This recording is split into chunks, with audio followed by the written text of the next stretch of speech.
Hey everybody, welcome back for a brand new series, and this is the very first episode in which we are going to explore part of the incredible career that has had this legend, which is Miss Dionne Warwick. After having done Diana Ross and her RCA years, I thought that to explore the Arista years for Dionne Warwick, because this is one of the greatest comebacks in show business history, and Dionne is certainly one of the greatest artists of our time.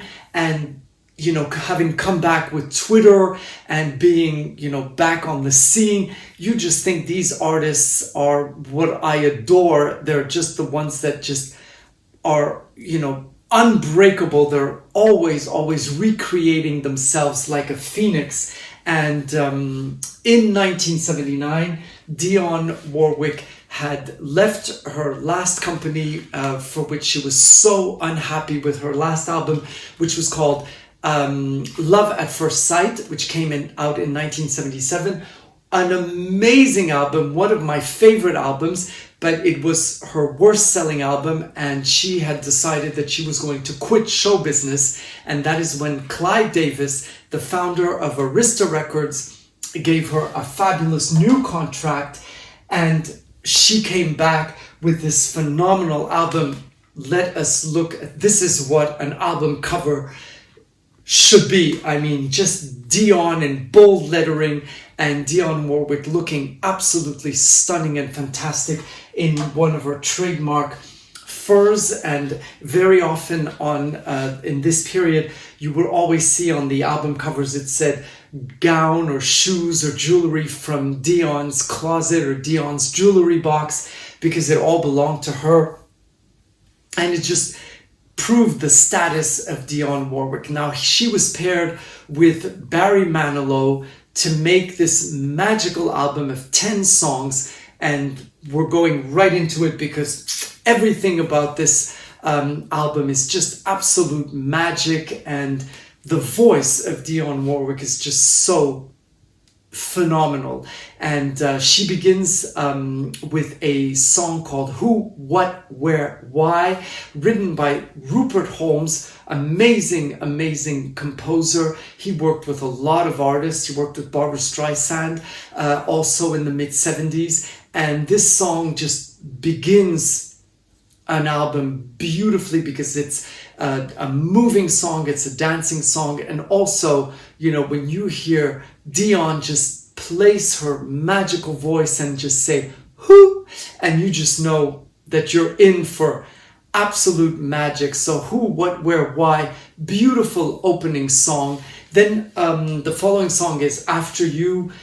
And this is where we get into the Barry Manilow magic production. When he produces something, he gives a touch, and his songs are always very beautifully orchestrated. He has a classical background. He is a pianist. He plays piano on many of these tracks. He also does background vocals, and he produced the entire album. After You is just the kind of song that Barry Manilow does the best. They just rise and rise. But Dionne Warwick has this voice where she just does not have to force. She can just, sing, and the emotion is right there. The third song, one of my favorite songs on this album, The Letter, the classic The Letter, and this time the orchestration is a very sturdy, it's very powerful, it's a dance number, but it's also a real show tune. It's almost got a Broadway-ish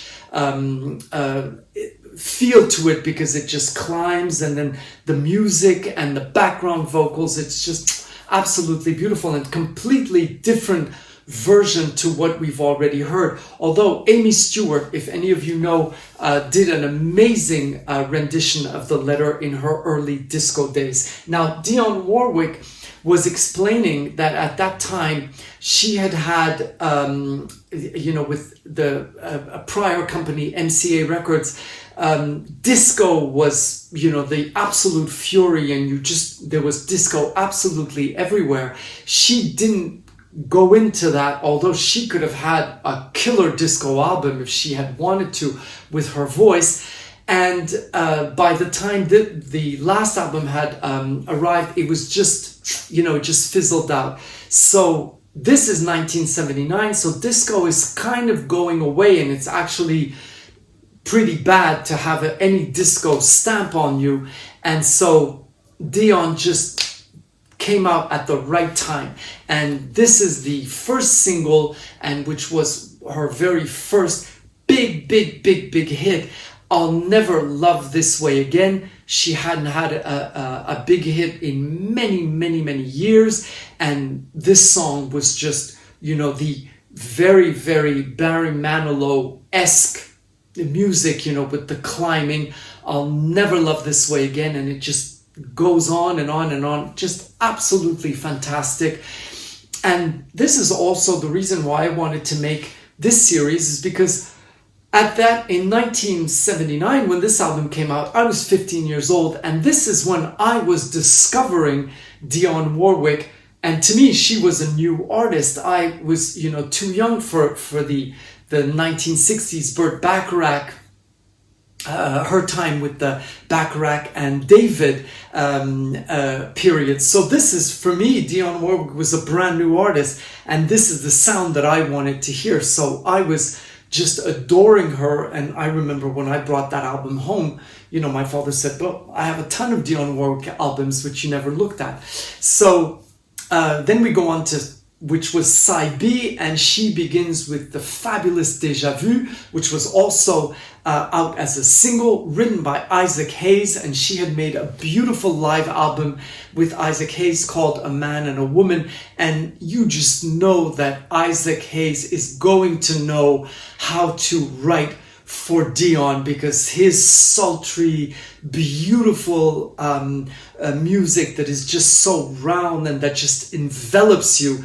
is just perfect music for Dionne Warwick. And they had an incredible chemistry together, and she sings Déjà Vu, which of course, as a French person, I was just so excited for her to sing in French. And it was another single that came out, and it was also a hit for her. Feeling Old Feelings, the beautiful ballad where, Dionne just knows how to set her voice, and it's just absolutely beautiful. And then In Your Eyes, again, one of my favorite songs on this album, because it's the way Dionne just knows how to just tell a story, and the way that she sings seems effortless. It isn't, because there's a lot of work that goes into it, but it's just so, delicately put, and she's just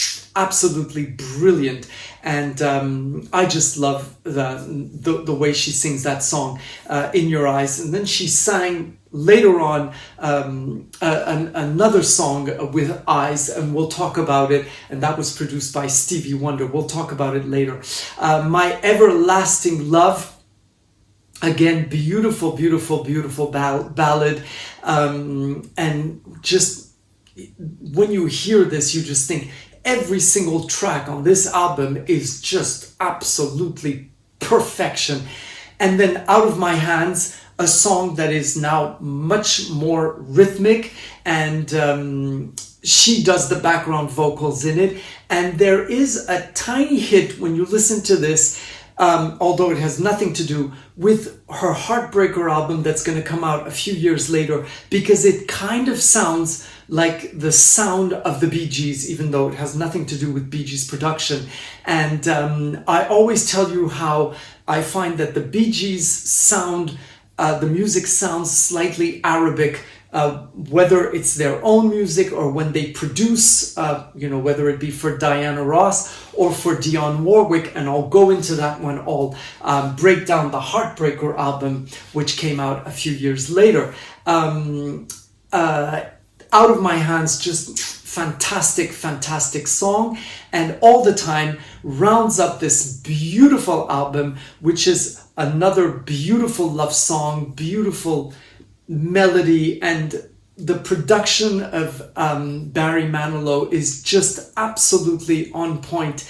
And this is where you can recognize that Barry Manilow is an amazing producer, because he, although is very, very present, completely backs away and leaves everything for Dionne Warwick to shine on this magnificent album. And does she shine, photographed by Harry Langdon, the photographer of the stars. He's photographed Diana Ross so many times, and he just made Dionne look absolutely stunning, although she is one hell of a beautiful woman and a fashion icon. And I've said on, because I've covered the Dionne Warwick Hot Live and Otherwise album in one of my favorite live albums, how her style is so Parisian and her elegance is just very, very French, because when she arrived in the 60s and became very famous in France, she met people here, notably Sacha Distel, who she worked with and did the Olympia with, and he introduced her to fashion and Parisian couture. So she's had that style ever since, and it's just absolutely exquisite. And she still today is an icon in everything she does, and now she's the queen of Twitter. So that is why I wanted to speak of the fabulous Dionne Warwick, and I will see you next week for No Night So Long, and we'll talk about that. See you next Saturday. Bye bye, and thank you for all your support.